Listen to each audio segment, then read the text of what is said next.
ও পয়গম্বর, আপনি নামাজ পড়েন রবের জন্য, আপনি কুরবানি করবেন সব রবের জন্য।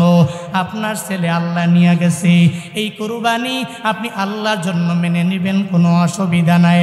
তবে মনে রাখবেন, আপনাকে যেই আবু জাহাল বারবার আবতার বলে, আপনার নাম নেওয়ার মতো দুনিয়াতে কেউ থাকবে না, আপনি নির্বংশ হয়ে যাবেন। এই যে বারবার আবু জাহাল বিভিন্ন জায়গায় গোল মিটিং করে সবাইরে বলে, ও পয়গম্বর আমার, আপনার নাম নেওয়ার মতো আপনার উম্মতের অভাব হবে না। আপনার কোটি কোটি উম্মত আমি আল্লাহ এই দুনিয়ার মধ্যে এমনভাবে পয়দা করে দিব, ওই আবু জাহালের নাম নেওয়ার মতো এই দুনিয়ার মধ্যে কেউ থাকবে না। উতবা সাহেবা মুগিরা, এদের নাম নেওয়ার মতো দুনিয়ায় কেউ থাকবে না। ও বান্দারা, একটু জোরে জোরে আওয়াজ দাও, ওই নবীর নাম নেওয়ার মতো আজ উম্মত আছে না? না, ওই নবীর জীবনী শুনলে উম্মতেরা কত পাগল, ওই নবীর জীবনী শুনলে চোখের পানি ফালাইয়া উম্মতেরা বারবার কান্না করে। কেন কান্না করে জানোনি? আল্লাহ পাক নবীরে জানিয়ে দিলেন, নবী চিন্তার দরকার নাই, আমি আল্লাহ আপনারে ছেলে দিলাম না, কিন্তু আমি আল্লাহ আপনাকে এমন পরিমাণে কাউসার দিয়া দিলাম গো নবী, ওই আবু জাহাল এদের নাম নেওয়ার মতো কেউ থাকবে না, এরা নির্বংশ হয়ে যাবে। কিন্তু নবী গো, আপনার নাম নেওয়ার মতো উম্মতের দুনিয়াতে অভাব হবে না। এই যে দেখো না, আজও পটুয়াখালী বাউফলের মধ্যে রিক্সা জ্বালায়, ওই রিক্সা চালকের কাছে যায় যদি বলা হয়, ও রিক্সাওয়ালা, তোমার জিন্দেগিতে তোমার কোনো ইচ্ছা আসেনি? বলে আছে রে। বলে কি ইচ্ছা আছে? বলে আমি আমার জিন্দেগিতে একবার মক্কায় যাব, মদিনায় যাব, একটু দোয়া করে দাও আল্লাহ যাতে করে আমার মদিনায় নিয়ে যায়। কিরে রিক্সাওয়ালা, তোর তো টাকা নাই, তুই তো বাড়ির মালিক না, তুই তো গাড়ির মালিক হতে পারো নাই, কিন্তু নবীর জন্য কেন এত পাগল হয়ে গেলা? ওই মদিনায় যাওয়ার জন্য কেন পাগল হয়ে গেলা? রিক্সাওয়ালারে বললে দেখবেন বলবে, তুমি একটু দোয়া করে দিও আল্লাহ যাতে করে আমার কোনো একটা হালাল টাকা দিয়ে আমার উমরায় নিয়ে যায়। মনে রাখবা, ওই নবীর জন্য আজ উম্মতেরা চোখের পানি ফালায় কান্দে। যতবার উমরা করার জন্য নবীর রওজায় আমরা গিয়েছি, ততবার আমি দেখেছি এই উম্মতেরা নবীর জন্য চোখের পানি ফালায় কান্দে। নবীর উপরে দরুদ পড়ে আর চোখের পানি ফালায় কান্দে রে বাবা। যারা উমরা করার জন্য মক্কা মদিনায় গিয়েছে, এদের বারবার জিজ্ঞাসা করবেন, ও হাজি সাহেব, আপনি মক্কায় গেলেন, মদিনায় গেলেন, একটু বলবেননি ওই মক্কা মদিনায় যাওয়ার জন্য মনটা চায়নি? দেখবেন বারবার বলবে, তুমি একটু আমার জন্য দোয়া করে দাও আল্লাহ পাক যাতে করে আমার মদিনায় বারবার নিয়ে যায়। সারা পৃথিবীর যত পানি আছে, ওই পানি দিয়ে যদি কোনো এক আল্লাহর বান্দা কালি বানায়, সারা পৃথিবীর সমস্ত গাছগাছালি দিয়া যদি কোনো এক আল্লাহর বান্দা কলম বানায়, আর সারা পৃথিবীর সব গাছের পাতা দিয়া যদি কোনো বান্দা কাগজ বানায়, আর ওই কলম দিয়া কালি দিয়া কাগজের মধ্যে যদি আমার নবীর শান মানের বর্ণনা যদি লেখা আরম্ভ করে দেয়, সব কাগজ শেষ হয়ে যাবে, সব কালি শেষ হয়ে যাবে, সব কলম শেষ হয়ে যাবে, এরপরেও আমার মদিনাওয়ালা নবীর গুণগান লেখা শেষ হবে না। আল্লাহ পাক বলেন, ও পয়গম্বর, আপনার চিন্তা করার কোনো দরকার নেই, আমি আল্লাহ আপনার এমন পরিমাণে কাউসার দিয়া দিলাম গো নবী আমার। আপনি কি ছিলেন? আমি আল্লাহ আপনার কি পরিমাণ শান দিয়া দিলাম। ছিলেন কি?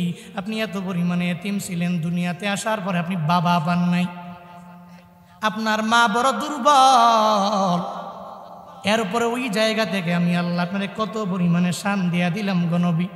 শানের ইসালাতে নবীর এই ব্যাপারে বর্ণনা আছে। আল্লাহ পাক যে নবীরে কাউসার দিয়া দিলেন, একটু মনোযোগের কান লাগায়া শুনবেন। খারাপ লাগেনি? খারাপ লাগে? নবীর কথা শুনতে খারাপ লাগে? রহমাতুল্লিল আলামিন, আপনি কি ছিলেন, আমি আল্লাহ আপনারে কি বানায়া দিলাম। নবীকে ধাত্রীরা নিতে চায় না, নবীকে নিয়ে সারা দিনটা দাঁড়ায় রইল, সকাল থেকে নিয়ে বিকাল পর্যন্ত কেউ নিতে চায় না।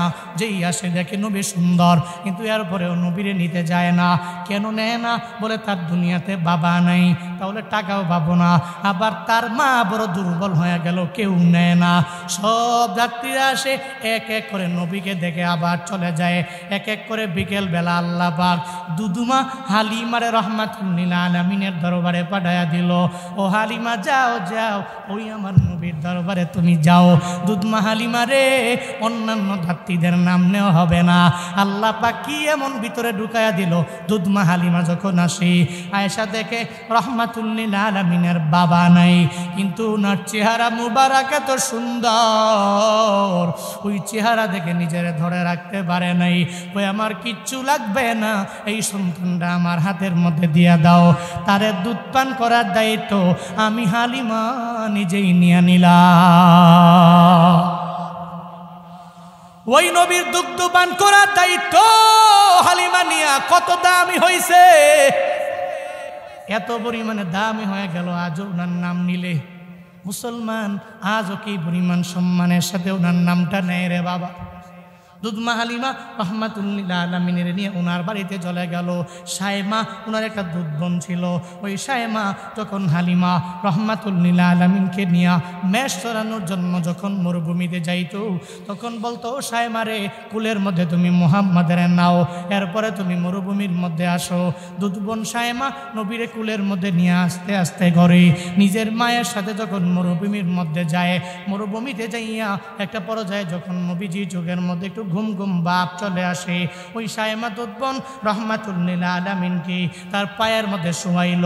ছোট ছোট বাচ্চারা দেখবেন চোখের মধ্যে ঘুম আসলে মায়েরা অথবা বোনেরা অথবা তার খালামণিরা তা সুন্দর করে পায়ের মধ্যে নিয়া একটু ঘুম পাড়ানি গান গায়ে, একটু পরে অটোমেটিক ওই ছোট্ট বাচ্চাটা ঘুমে বিভোর হয়ে যায়।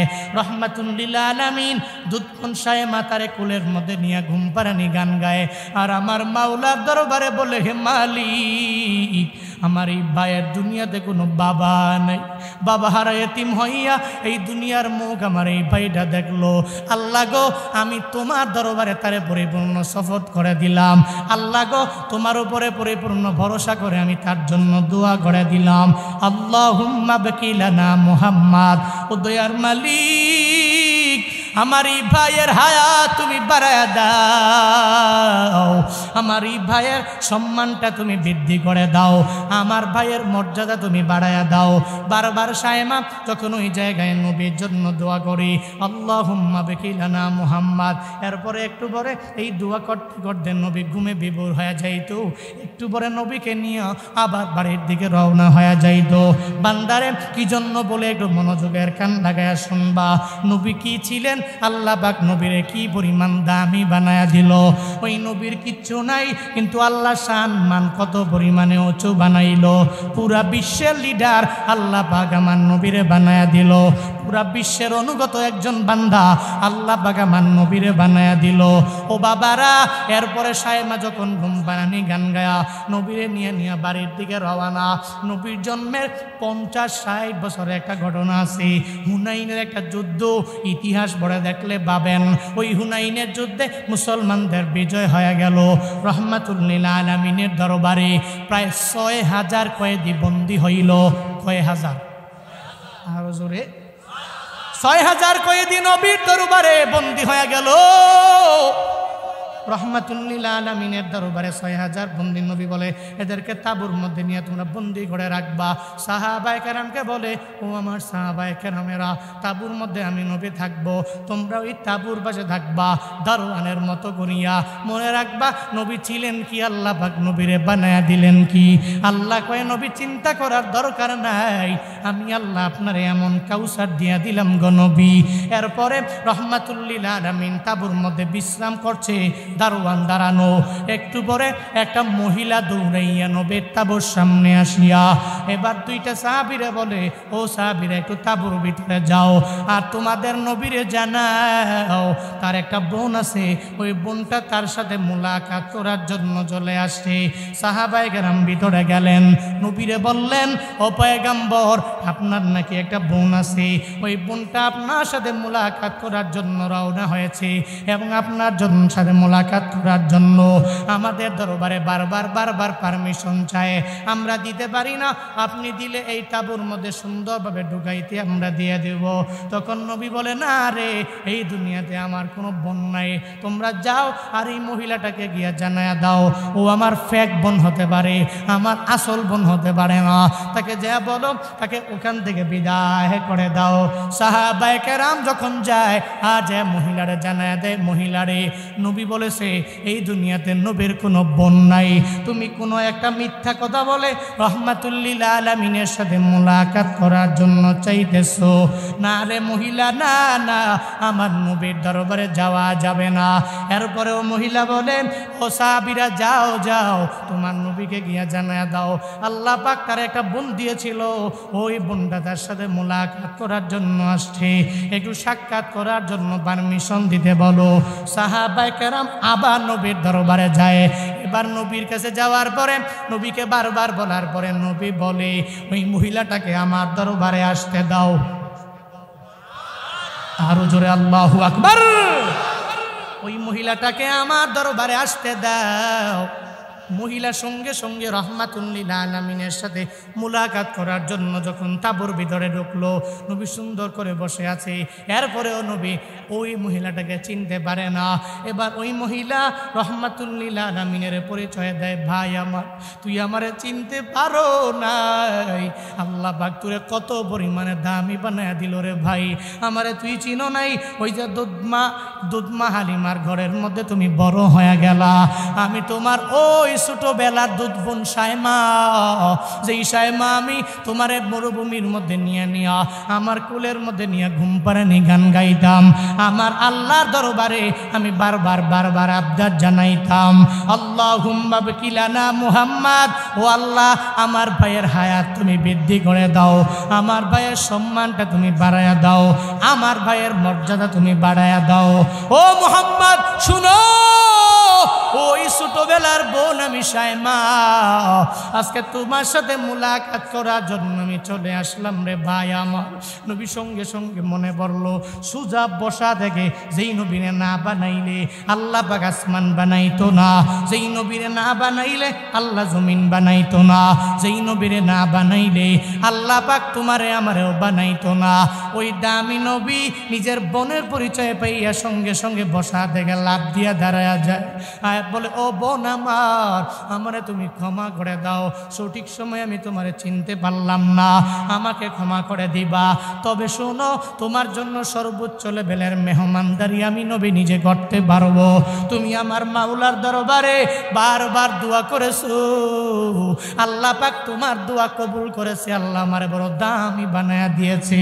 এই দুনিয়াতে আমার বাবা ছিল না, এই দুনিয়াতে আমার মায়ের বুকে স্তনের দুধ আমি পান করতে পারি নাই, আমি আবুয়া নামক স্থানে যাইয়া আমার মাকে পর্যন্ত হারায়া ফেললাম, মক্কার মধ্যে পটুকল দেওয়ার মতো আমার কেউ ছিল না, কিন্তু দুদু বোন রে তুমি সুন্দর করে ঘুম পাড়ানি গান গাইয়া আমারে ঘুম পাড়াইতা, আমি তোমারে চিনতে পারি নাই, ভুল করে ফেললাম, তবে শুনে নাও আমি আমার চাদরটা তোমার জন্য বিছায়া দিলাম, এই চাদরের মধ্যে তুমি সুন্দর করে বসে যাও। নবী চাদর দুনিয়ার সাধারণ কোনো চাদরের মতো নাকি? ওই সাধারণ চাদর, ও মিয়া, এ চাদর কত দামি চাদর জানেন? আল্লাহর সাথে মেরাজের জন্য রহমাতুল্লিল আলামিন যেদিন গিয়েছে ওদিন নবীর সফর সঙ্গী ছিল এই চাদর, ওই দামি চাদর। চোখের পানি ফালাইয়া নবী যেদিন কান্না করেছে, ওই সময় চাদর দিয়ে নবী চোখের পানি মুছেছে। ওটা ওই কম দামি চাদর না, বড় দামি চাদর। নবী নামাজে দাঁড়াইতো, এই চাদরটারে বিছায় নবীর নামাজে দাঁড়ায়া যাইতো। ওটা ওই দামি চাদর রে বাবা, রহমাতুল লিল আলামিন চাদরটারে বিছায়া দিল। আর দোতবন সাইমারে জানায়া দেয়, সাইমা বোন আমার, এই চাদরটা আমি তোমার জন্য বিছায়া দিলাম, তুমি চাদরের মধ্যে সুন্দর করে বসে যাও। আর তোমার কি লাগবে তুমি আমার এক এক করে বলবা, আসমানের 4টা পর্যন্ত আমি তোমাকে দিতে রাজি হয়ে যাব। এবার সঙ্গে সঙ্গে সাইমা বোন জানায়া দে, ভাই আমার একটা আবদার করার জন্য আমি তোমার দরবারে আসলাম। হুনাইনের যুদ্ধে জিহাদ করার পরে 6000 কয়েদি বন্দী হয়ে গেল। ওখানে একজন আছে আমার স্বামী, আমি জানি আমার ভাইয়ের দরবারে আসলে আমার ভাই ফেরত দিবে না। আমার ভাই যদি একজনকে মুক্ত করে দেয়, এরপরে এর জন্য কারো কাছে জবাব দিয়ে করা লাগবে না। আল্লাহ পাক আমার ভাইরে এত পরিমাণে পাওয়ার দিয়েছে। ভাইরে আমি জানি তুমি দুধ বন্ডে ফিরাইয়া দিবা না। আজকে এতগুলা কয়েদির মাঝে আমার স্বামী বন্দি আছে, তুমি আমার স্বামীর এখান থেকে একটু মুক্ত করে দাও। নবী আমার ডেকে বলে, ও দুধ বোন সাইমা, তুমি কি কথা এটা বললে? এত ছোট একটা আবদার আমার কাছে জানাইলা। ছোট বোন সাইমা রে, ও দুধ বোন সাইমা রে, তুমি আমার দরবারে আবদার জানানোর পরে হুনাইনের যুদ্ধে যতগুলা বন্দি আজকে কয়েদি বন্দি হয়ে গেল, শুধুমাত্র তোমার স্বামী না, আরো বাকি 5999 জন কয়েদিকে আমি তোমার উসিলায়, তোমার স্বামীর উসিলায় এই তাবু থেকে পরিপূর্ণ মুক্ত করে দিলাম। যেই সাইমা রহমাতুল লিল আলামিনের কি সুন্দর করে ঘুম পাড়ানি গান গায়া ঘুম পাড়াইত, আল্লাহর দরবারে আবদার জানাই তোরে, আল্লাহ আমার বোনের দুনিয়াতে, আমার ভাইয়ের দুনিয়াতে কেউ নাই, তুমি বাকি রাখবা। ওই ভাইটাকে আমার মাওলা কি পরিমাণ দামি বানাইলো। শানের সালাতের স্পষ্ট ঘটনা। নবী ছিলেন কি, আল্লাহ পাক নবীরে বানাইলেন কি। আল্লাহ বলেন, ইন্না আতাইনাকাল কাউসার। ও নবী চিন্তা করার দরকার নাই, আপনার 3টা ছেলে আমি আল্লাহ নিয়ে চলে গেলাম, এর বদৌলতে আমি রব আপনার কাউসার দিয়ে দিলাম। আপনার 3টা ছেলে আমি রব নিয়ে চলে গেলাম, তবে চিন্তা করার কোনো দরকার নাই, এর বদৌলতে আমি আপনারে কাউসার দিয়ে দিলাম। কাউসার মানে বুঝলাম কি, নবীর শুরু থেকে নিয়ে শেষ পর্যন্ত সমস্ত কল্যাণ এই কাউসারের মধ্যেই অন্তর্ভুক্ত। আওয়াজ করে পড়বেন না সুবহানাল্লাহ। আর এই কাউসারের বদৌলতেই আল্লাহ পাক নবীর দিলটাতে মায়া দিয়েছেন, নবীর চেহারায় মায়া দিয়েছেন, নবীর কথাবার্তায় মায়া দিয়েছেন। হে মিয়া, এজন্যই তো আল্লাহ পাক বলেন, ফাবিমা রাহমাতিম মিনাল্লাহি লিনতা লাহুম ওয়ালাউ কুনতা ফাযযান গালিযাল কলব লানফাদ্দু মিন হাওলিক। আল্লাহ পাক বলেন, নবী হে, আপনার দিলটা এত পরিমাণে মায়া দিয়া আমি বানাইছি। আপনার দিলটা তো মায়া, আপনার কথাবার্তায় মায়া, আর এই সব কিছু আমি রবের পক্ষ থেকে অনুগ্রহ। আর যার কারণে আপনার আশেপাশে আপনার সাথীর কোনো অভাব নাই, সবাই আপনার আচরণ দেখে দলে দলে দলে দলে কালিমা পড়ে মুসলমান হয়ে যায়। আজকে আমার সমাজের লিডারেরা, নেতারা যদি রহমাতুল লিল আলামিনের এই আখলাকটাকে বুকে ধারণ করে অগ্রগামী হতে পারত, তাহলে সমাজের প্রত্যেকটা মানুষ তার জন্য জীবন দিতে প্রস্তুত হয়ে যেত। নবীর জন্য করেছে সাহাবীরা, জীবন দিয়েছে। কেন দিয়েছে?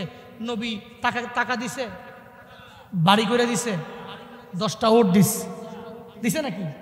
কিন্তু এরপরেও নবীর জন্য এরা তো পাগল কেন? ছোট্ট একটা সাহাবী জীবন দিতে নবীর জন্য পাগল কেন? পাগল কেন বলে একমাত্র কারণ হচ্ছে এরা নবীর আচরণে মুগ্ধ। এ কারণে নবীর জন্য এদের রক্তগুলো বিলীন করতে এরা দ্বিধা করে না। এই জন্য ওই নেতার মতো নেতা হওয়া লাগবে, ওইরকম মানুষ তো আর হবে না, কিন্তু ওনার আদর্শ বুকে লালন করে চলতে হবে। আল্লাহ বক্তা শ্রোতা উভয়কে সে তৌফিক দান করেন। জোরে বলেন আমিন। আর একটু আওয়াজ করে বলেন। রাগ করছেন নাকি? আপনারা কষ্ট পাচ্ছেন নাকি? ফাবিমা রাহমাতিম মিনাল্লাহি লিনতা লাহুম। আল্লাহ বলেন আমি রবের রহমতের কারণে আপনার দিলটা এত পরিমাণে মায়া, আমি আল্লাহ আপনার অন্তরের মধ্যে মায়া দিয়ে দিলাম। ও পয়গম্বর, যেই মায়ার কাছে ওমরে ফারুকে আজম বড় দুর্বল হয়ে গেল, ঘোষণা হয়ে গেল ওই মুহাম্মদের গর্দানটা আইনা দিবা, পুরস্কৃত করা হবে। ওমর তরবারি নিয়ে দৌড়ায় নবীর গর্দান আনার জন্য রওয়ানা। নবীর গর্দান নিবে দূরের কথা, বরং নবীর হাতে কালিমা পরে পরে মুসলমান হয়ে যায়। কে সেই উমর জানো? বাউফলের মুসলমান, যেই উমরকে আমার নবী জানাইয়া দিলেন আমার পরে যদি কোনো নবী হইতো তাহলে উমর হইতো। লাউ কানা নাবিয়্যুন বাদি লাকানা উমর, সঙ্গে সঙ্গে নবী জানাইয়া দিলেন আবু বকর রে, আমার পরে নবী হইলে ওমর হইতো। এত পরিমাণে ওমর দামি হয়ে গেল। এই দুনিয়াতে জান্নাতের সার্টিফিকেট যারা পাইল এদের মাঝে হযরতে ওমর ফারুক কয় নাম্বার? কয় নাম্বার? উনি 2 নাম্বার। এত পরিমাণে দামি হয়ে গেল। নবীর গর্দান নিবে, ওদিকে নবীর কাছে কালিমা পড়ে মুসলমান হইয়া নবীর হাতে আদর্শ বুকে লালন করিয়া দুনিয়াতেই জান্নাতের সার্টিফিকেট ওমর হয়ে গেল। এই যে আবু জাহাল, উতবা সাহেবা মুগিরা দিনের বেলা নবীর বিরোধিতা করে, এবার একজনের কয় মুহাম্মদের দরবারে যাবি না, মুহাম্মদ তিলাওয়াত করলে শোনার জন্য যাবি না। আবু জাহাল বারবার সবাইরে বারণ করে, কিন্তু যখন রাত হয়ে যায় আবু জাহাল নিজে লাইনে গিয়ে দাঁড়ায় যায়, উতবাও যায়, সাহেবাও যায়, মুগিরাও যায়, মানে গোপনে গোপনে তারা নবীর বিরোধিতা করে। কিন্তু নবীর তিলাওয়াত শোনার জন্য এই কাফেরেরা পর্যন্ত লাইনে গিয়া দাঁড়ায় যায়। ওই দামি নবী আমার, আল্লাহ পাক বলেন আমি আপনার দিলটাতে এত পরিমাণে মায়া দিয়ে দিলাম, চিন্তা করার কোনো দরকার নাই গো নবী আমার। আপনি আপনার রবের জন্য নামাজ পড়েন, রবের জন্য কোরবানি হয়ে যাবে। আমি ছেলে দিলাম, নিয়ে গেলাম, আল্লাহর জন্য কোরবানি মনে করবেন। এই যে সামনে কোরবানি, এই কোরবানিও এই কোরবানির মাঝে অন্তর্ভুক্ত। ও বড় লোকেরা, তোমরাও তো মাঝে মাঝে দামি দামি একটা ওট কিনে আনবা, দামি গরু কিনবেন, এরপর দামি মহিষ কিনবেন। কিনে আইনা মনে মনে নিয়ত হলো পিকআপ দিয়ে বাড়িতে নেওয়া লাগবে। সব এলাকার লোকেরা জিজ্ঞাসা করবে দাম কত, আমি বলবো 3 লাখ। দাম কত? আমি বলবো 5 লাখ। দাম কত? আমি বলবো 6 লাখ। দাম কত? আমি বলবো 10 লাখ। এক কথায় মানুষ আমারে দামি বলবে কোরবানির গরুটা দামি হওয়ার কারণে। ও বাবারা, এরকম কোরবানি হওয়া যাবে না মানুষকে দেখানোর জন্য। কোরবানি হবে একজনের জন্য, চিল্লায়া বলো তার নাম। কার জন্য হবে? নামাজ, রোজা, যাকাত, দান, সদকা, হজ, ওমরা, বলে না কার জন্য? নাকি মানুষকে দেখানোর জন্য? আমরা তো মানুষকে দেখানোর জন্য অনেক কিছু করি। আমার মাতবর আমাকে ভালো বলবে 5 ওয়াক্ত নামাজি হলে, আমাকে ভালো বলবে আমার ইমাম, ভালো বলবে কমিটি। এই জন্য দেখবেন অনেকে নামাজ পড়ে, আবার অনেকে লোভে পড়ে। আবার অনেক ব্যক্তি আছে জাকাত দেয়, আমারে বিশিষ্ট দানশীল বলবে। জাকাত দিতে গিয়ে কত নিয়ম কানুন যে এখন বর্তমানে হয়েছে। আমি নিজে যাব কেন? আমি এত বড় ধনী, সমস্ত গরিবেরা আমার দরবারে আসবে, লাইন ধরিয়ে ভিডিও করে ছাড়বো। হ্যাঁ, নিয়ত যদি থাকে ভিডিও করে ছাড়লে ইন্সপায়ার হয়ে আরেকজন ব্যক্তি, ওটার ব্যক্তিগত ব্যাপার, অসুবিধা নাই, ওই বিষয়ে কোনো কথা আমার নাই। কিন্তু একটা ব্যক্তিকে কষ্ট দিয়ে 3 ঘন্টা লাগাইয়া লাইনে দাঁড় করাইয়া, এটা তো জাকাত দেওয়ার কোনো নিয়ম না। মূলত আপনার নিয়ত হইল সবাইরে দেখাইলাম, দেখছো নি আমি কত বড় জাকাত দেনেওয়ালা। এগুলো করা যাবে না। আপনি যতক্ষণ পারবেন নিজে গিয়া দিয়ে আসবেন। ব্যস্ত হলে আপনার একজন কর্মচারী আপনি নিযুক্ত করবেন, তার মাধ্যমে দিয়ে আসবেন। আল্লাহকে পাওয়ার জন্য জাকাত দিবেন, ওমরা আল্লাহকে পাওয়ার জন্য করবেন, হজ আল্লাহকে পাওয়ার জন্য করবেন। কিন্তু হাজি সাহেবরা তো মাঝে মাঝে হজ করে মানুষকে দেখাইতো। ওই যে হাজি সাহেব বলছে, একজন নতুন মেহমান আসছে ঘরের মধ্যে, আইনা বলতেছে এই আমার ঘরওয়ালি, এই পরিবার। আগের দিনের মুরব্বীরা বলতো পরিবার, এখন বিভিন্ন কিছু নাম টাম আছে, কলিজা বলে, এই বলে, ওয়াইফ বলে, কালবি বলে, কত কিছু বলে। এটা ডাক দিছে, ঘরওয়ালিকে ডাক দিয়ে বলতেছে ঘরের মধ্যে কে আছো, একটু আমি 3য় বার হজে গিয়া যেই কাপগুলো আনছিলাম ওই কাপগুলো দিয়ে একটু মেহমানটাকে চা দাও। কথাটা বুঝেন নাই? তৃতীয়বার হজে গিয়া যে কাপগুলো আনছি ওই কাপ দিয়ে তুমি চা দাও। এর মানে অন্তত পক্ষে মেহমান এতটুকু বুঝতে পারো আমি যে 3 বার হজ করছি, 3 বার হজ করার সময় কাপ আনছি, তো 3 বার করছি দেখেই তো বলছি। এর মানে মেহমানকে বুঝাইয়া দিল যে আমি যে হজ করছি হাজি সাহেব, এখন থেকে আর নাম ধরে ডাইকেন না, যাই ডাকবেন হাজি আব্দুল অমক, এটাই বলি। সারা বিশ্বে আমি কোথাও পাই নাই বাংলাদেশের মতো হাজি না বলে রাগান্বিত হয়ে যায়। সারা বিশ্বের সমস্ত হাজিরা এই যে আলহাজ লাগান, কিন্তু আমরা হজ করে আসতে পারলেই আলহাজ যদি আমার কেউ না কইছে, হাজি যদি না কইছে, মাথা গরম। 6 লাখ টাকা দিয়ে হজ করছি, সে আমার হাজি কয় না? কি আছে না নাই? আল্লাহ আমাদেরকে বুঝদান করেন। মনে রাখবেন, কষ্ট করে এত আমল করেন, যদি আল্লাহর দরবারেই না যায় কি জবাব দিবেন? কি লাভ হবে? সব আল্লাহ আমাদের সবাইকে বুঝ দান করেন। আল্লাহ আমাদের সবাইকে সঠিক পথে পরিচালিত করেন। একটু জোরে করে পড়েন আমিন। নামাজ কার জন্য? কোরবানি কার জন্য? ইন্না সালাতি ওয়া নুসুকি ওয়া মাহইয়ায়া ওয়া মামাতি লিল্লাহি রাব্বিল। আমার নামাজ, আমার কোরবানি, আমার জীবন, আমার মরণ সব কার জন্য? আমার জীবন, আমার মরণ প্রভু গো সবই তোমারই জন্য, প্রভু গো সবই তোমারই জন্য।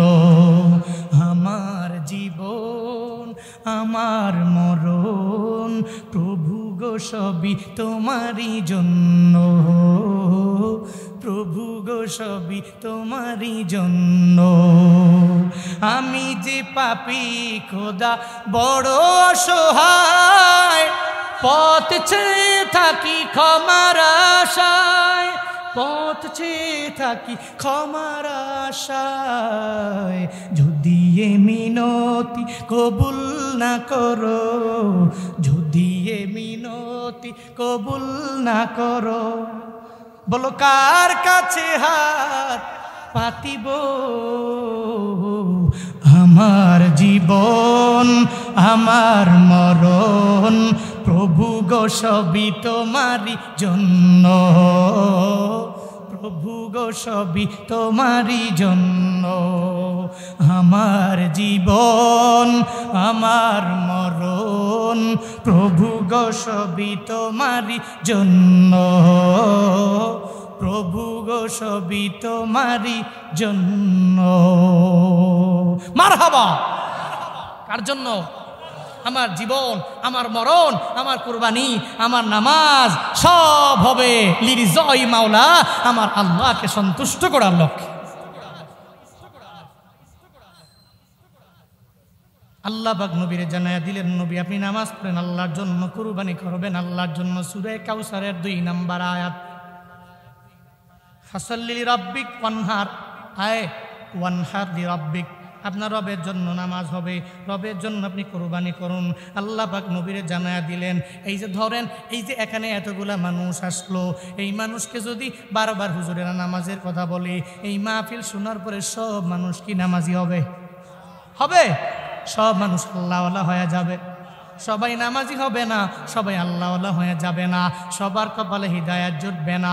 দেখবেন হুজুরেরা বারবার বারবার বয়ান করে, একই বয়ান, নামাজের বয়ান, রোজার বয়ান, যাকাতের বয়ান, নেক আমলের বয়ান, সব একই বয়ান, একই কথা।